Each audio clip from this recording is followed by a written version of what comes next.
Brendan Steinhauser, I want to address, you're from the Alliance, and I want to make sure everybody, because you're helping to build a social movement. I want to get to the data centers and all that. But over the last 10 days, the 9 days that shook the world in February, that we now realize the warnings of many of us, you included, about, hey, there's got to be some guardrails here, not just the guardrails for children, not just the guardrails for content creators, all the kind of 4Cs we talked about, but there's a deeper issue going on. And now the most sophisticated people in artificial intelligence, including many of the people that oversaw the safety provisions internally to the companies, are saying there's something going on here, that this thing is quickly getting out of control because it's developing faster than even the developers thought. Can you walk us through that, the 9 days in February that shook the world? Absolutely, Steve, and it's good to be back with you. The trend lines that we're seeing are picking up very fast. And so a lot of us have been talking about this for a few years now, but what we're seeing even in the last 30 days, in the last 9 days, as you're citing, is everything is changing much more rapidly. So you're seeing software engineers and people that run software companies talking about how they are essentially being replaced right now. And they're putting out warning shots saying this is going to happen to all white collar work. Mustafa Suleyman, the head of AI for Microsoft, said that he thinks that white collar jobs could be automated within 12 to 18 months. Now, we may or may not buy that timeline, but they are sounding the alarm. These are the people building the technology.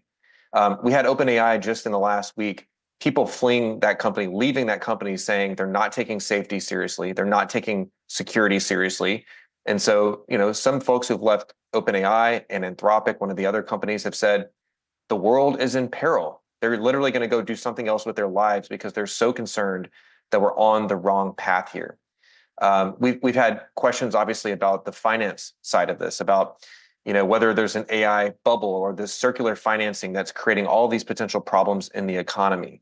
So it's that combined with regular Americans. I mean, I go and talk to people on the road all the time, and they are concerned about their jobs. They're seeing these headlines. They're seeing more and more people talk about this. And then their friends who work in tech, their friends that work as software engineers or tech sales are seeing this happening to them right now. So the problem is that white collar work and then eventually blue collar work is at grave peril right now. And so the administration and Congress have to act right now to get this right, to protect American workers.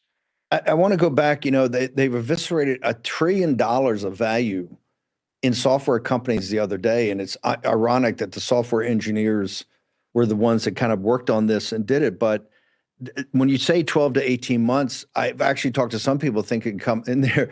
It's administrative, managerial, and tech, and particularly at the low level, entry level, all the way up to the highest level, where they would probably need some people with some wisdom or guidance that can make decisions.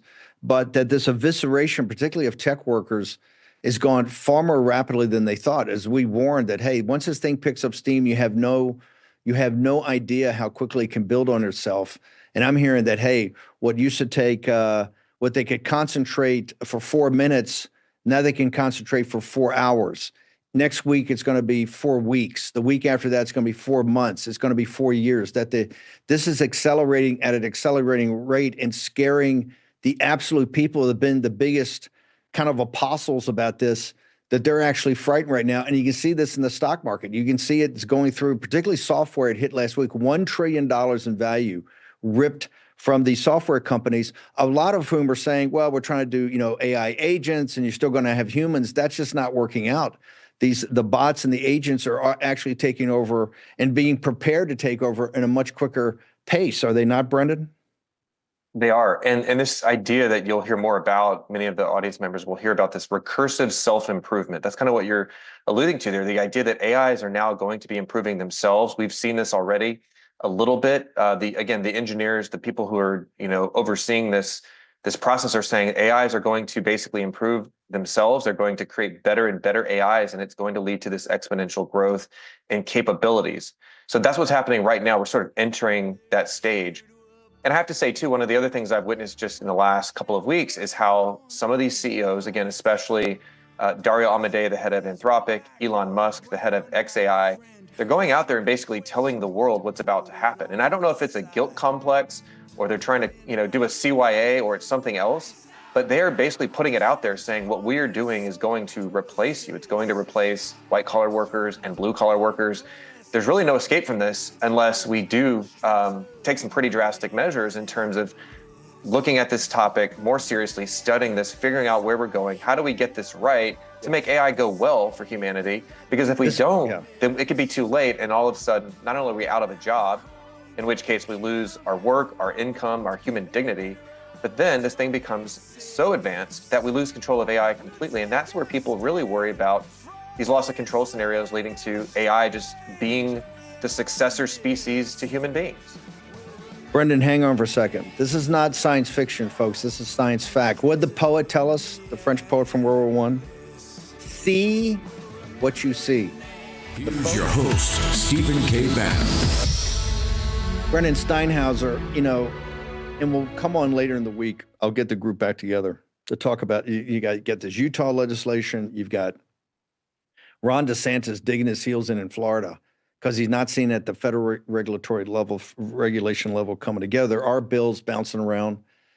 But has what happened in those 9 days in February now raised this up to a situation that the Secretary of War or DHS or somebody at a cabinet level needs to immediately go in and then come back to the president, the commander in chief, and say, hey, here's exactly what's going on in these frontier labs. I'm sure there's, talk for these frontier labs, but would your recommendation be that the president actually ought to deputize somebody to kind of get their hands around it so they then send out a message to the American people that we're on top of this? Also, what's happened in these labs over the last week should absolutely have us ban 1,000,000% any more shipment of advanced chips to China, any more of the Chinese students coming over here to these great universities to learn. All the Chinese nationals have to leave the labs, have to leave the companies in the United States.